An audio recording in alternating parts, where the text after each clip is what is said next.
Hi. Okay, so in this video, I'm going to show you how to do the T-chart. All right, so the T-chart is going to be pros and cons. So I'll start right here.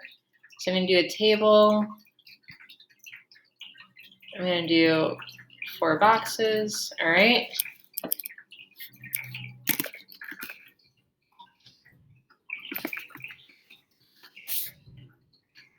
All right. And then I'll do this to make some space. Okay, so this is for the reasons why, like why yes and why not, why no. So like should and should not. All right, so now we're gonna read this article, and then we're gonna look through the articles and just copy and paste reasons from the article into the T-chart. All right, so here we go. Pro con, should our next census ask about citizenship status? So this was published in 2018. So that was before the census went out. It went out about a month ago, and they do it every 10 years. So it ended up being that they did not include a citizenship question, but the government was considering it, and they were saying that they wanted to include a census question, but there's no census question. Okay. All right. Pro. The question helps the government do a better job. The government plans to add a question to the 2020 census. The question asks each person if they are a U.S. citizen. The U.S. government sends out a census every 10 years. The census asks questions about every family in the country. It helps find out how many people live in each state. It has many uses. One use is deciding how many lawmakers each state sends to Washington, D.C.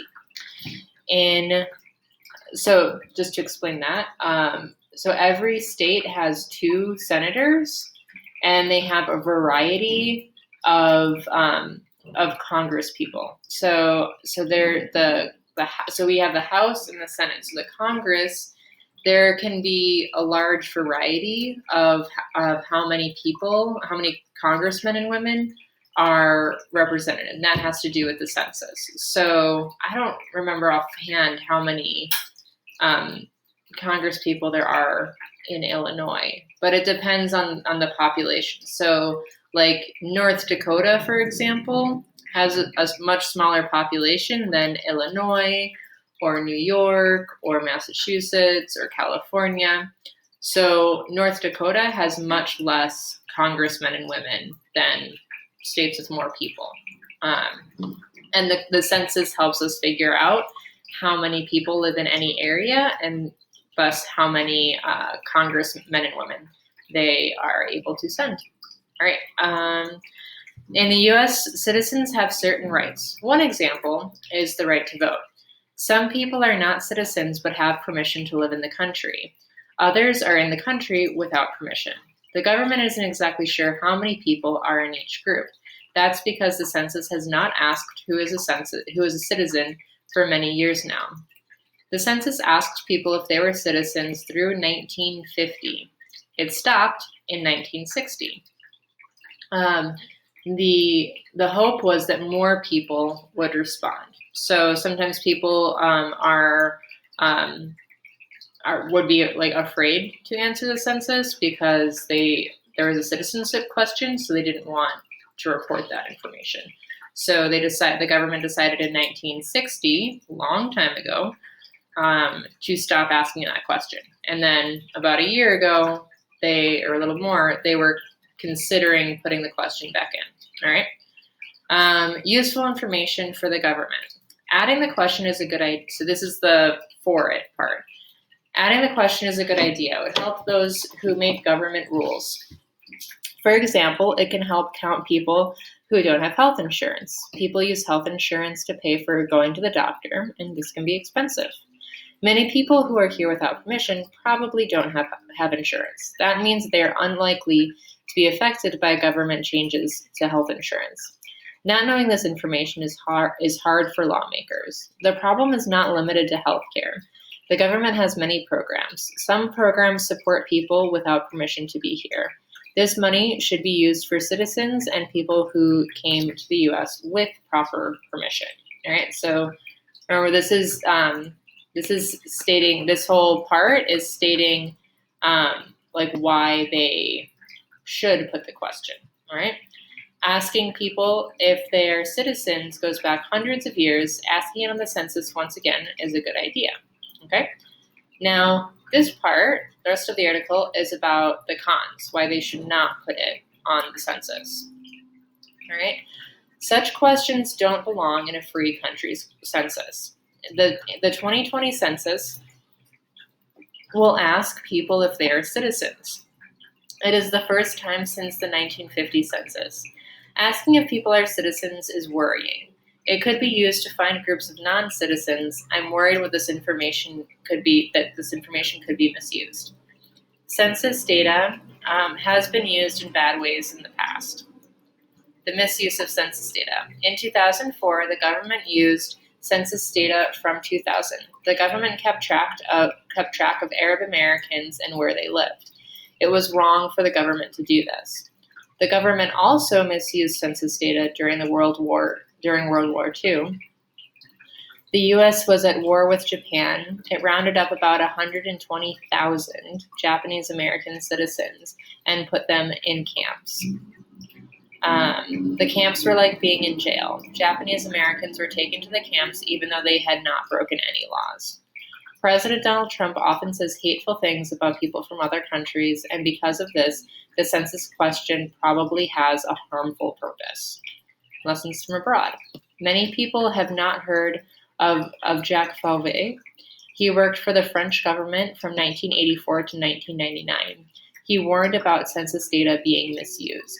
German Nazis took over France in 1940. Fauvet pointed that they took French census records. They used the census records for bad purposes, and they used them to choose who to take away to concentration camps, and many of these people died. Enough said. All right, so we have two different perspectives in this article. We have reasons why they should and why they should not put the citizenship question in the census. So what we're going to do in our T chart is we're going to go here and we're going to insert the information from here. Now, we don't have to do any actual writing here. All we have to do is cut and paste some information, all right? So what we have to do is we have to look through, and some of this is just kind of explaining what the census is, and we don't need that information in that part. So this part, the government plans to add a question to the 2020 census. That's not going to help us in the should or should not. All right. So this again, this is also just kind of explaining more about the census. So we're not going to include that. In the U.S., citizens have certain rights. One is right to vote. Okay. So this could be an example. So the government doesn't know how many people are in each group. So that could be an example for the should. Okay. All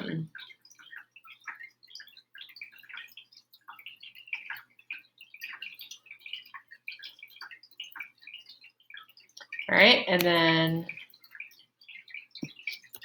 it could help the people who make government rules.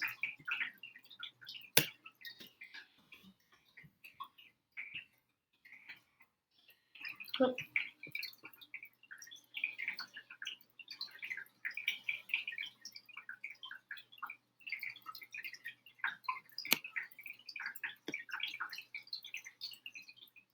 Not knowing this information can be hard for making laws because we don't know if they don't know the rights of their population.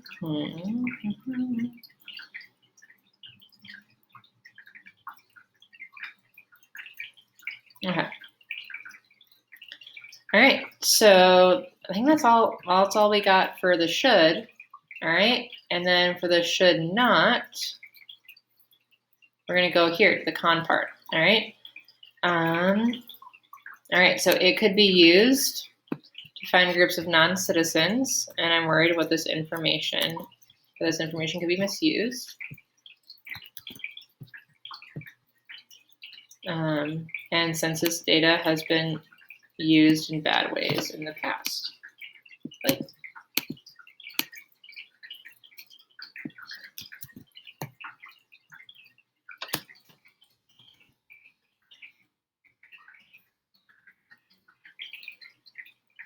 okay, and then, so there's some good examples. So in 2004, the government misused government data. They misused census data.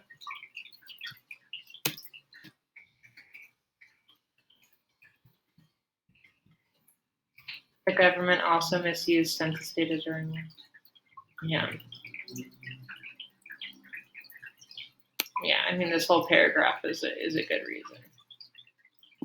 Well, let's just do this. Those last few sentences are kind of more a description. So this is I'm just gonna do this part.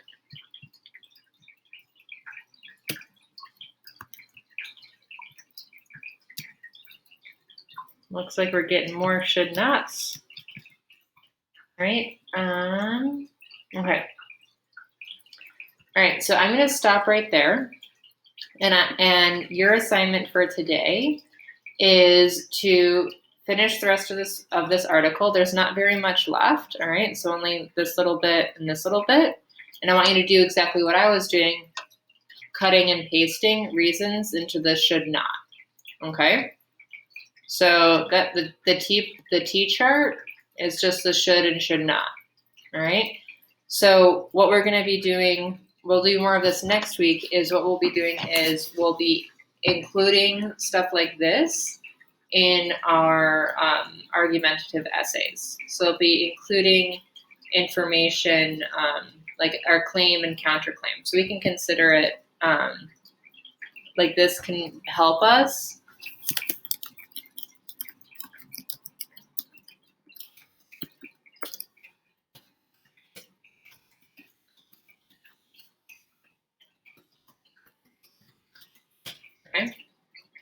So this can help us develop the claim and counterclaim.